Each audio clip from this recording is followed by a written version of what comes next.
ಮೂಡು ಆಕಾಶ ನೋಡಲು ಇಷ್ಟಪಡುತ್ತಾಳೆ.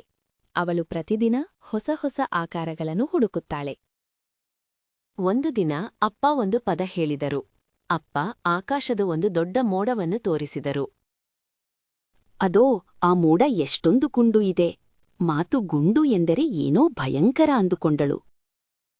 ಅವಳು ಗೋಲಾಕಾರದ ಗಡಿಯಾರವನ್ನು ನೋಡಿದಳು. ಅಯ್ಯೋ, ಗಡಿಯಾರ ಕೂಡ ಗುಂಡಾಗಿದೆಯೇ? ಮಾತು ತನ್ನ ಕೆಂಪು ಚೆಂಡಿನ ಬಳಿ ಓಡಿದಳು. ಅದು ಅವಳು ಹೊಂದಿದ್ದ ಅತ್ಯಂತ ಗುಂಡು ವಸ್ತು. ಅವಳು ಪಿಸುಗುಟ್ಟಿದಳು. ನೀನು ಗುಂಡು ಆಗಿದ್ದೀಯಾ? ಚೆಂಡು. ಚೆಂಡು ಸುಮ್ಮನೆ ಇತ್ತು, ಉತ್ತರಿಸಲಿಲ್ಲ. ಮಾತು ತನ್ನ ಗುಂಡು ಟೆಡ್ಡಿ ಕರಡಿಯ ಹೊಟ್ಟೆಯನ್ನು ಪರೀಕ್ಷಿಸಿದಳು. ಎಲ್ಲಾ ಗುಂಡಾದ ವಸ್ತುಗಳು ಕೂಡ ಗುಂಡು ಆಗಿವೆಯೇ? ಅವಳು ಅಡುಗೆ ಮನೆಗೆ ಹೋದಳು. ಅಲ್ಲಿ ಅವಳು ಒಂದು ದೊಡ್ಡ ಗುಂಡಾದ ತೆಂಗಿನಕಾಯಿ ನೋಡಿದಳು.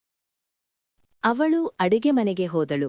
ಅಲ್ಲಿ ಅವಳು ಒಂದು ದೊಡ್ಡ ಗುಂಡಾದ ತೆಂಗಿನಕಾಯಿ ನೋಡಿದಳು. ತೆಂಗಿನಕಾಯಿ ತುಂಬಾ ಗಂಭೀರವಾಗಿ ಕಾಣುತ್ತಿತ್ತು.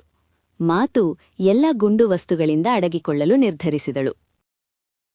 ಅವಳು ಊಟದ ಮೇಜಿನ ಕೆಳಗೆ ಅಡಗಿಕೊಂಡಳು. ಅಪ್ಪ ಅವಳನ್ನು ಹುಡುಕುತ್ತಾ ಬಂದರು. ಮಾತು, ಎಲ್ಲಿ ನೀನು ಪುಟ್ಟವಳೆ? ಮಾತು ದುಃಖದಿಂದ ಇಣುಕಿ ನೋಡಿದಳು. ಅಪ್ಪ ಅವಳ ಪಕ್ಕದಲ್ಲಿ ಮಂಡಿಯೂರಿ ಕುಳಿತುಕೊಂಡ್ರು. ನೀನು ಯಾಕೆ ಅಡಗಿದ್ದೀಯಾ, ನನ್ನ ಪ್ರೀತಿ?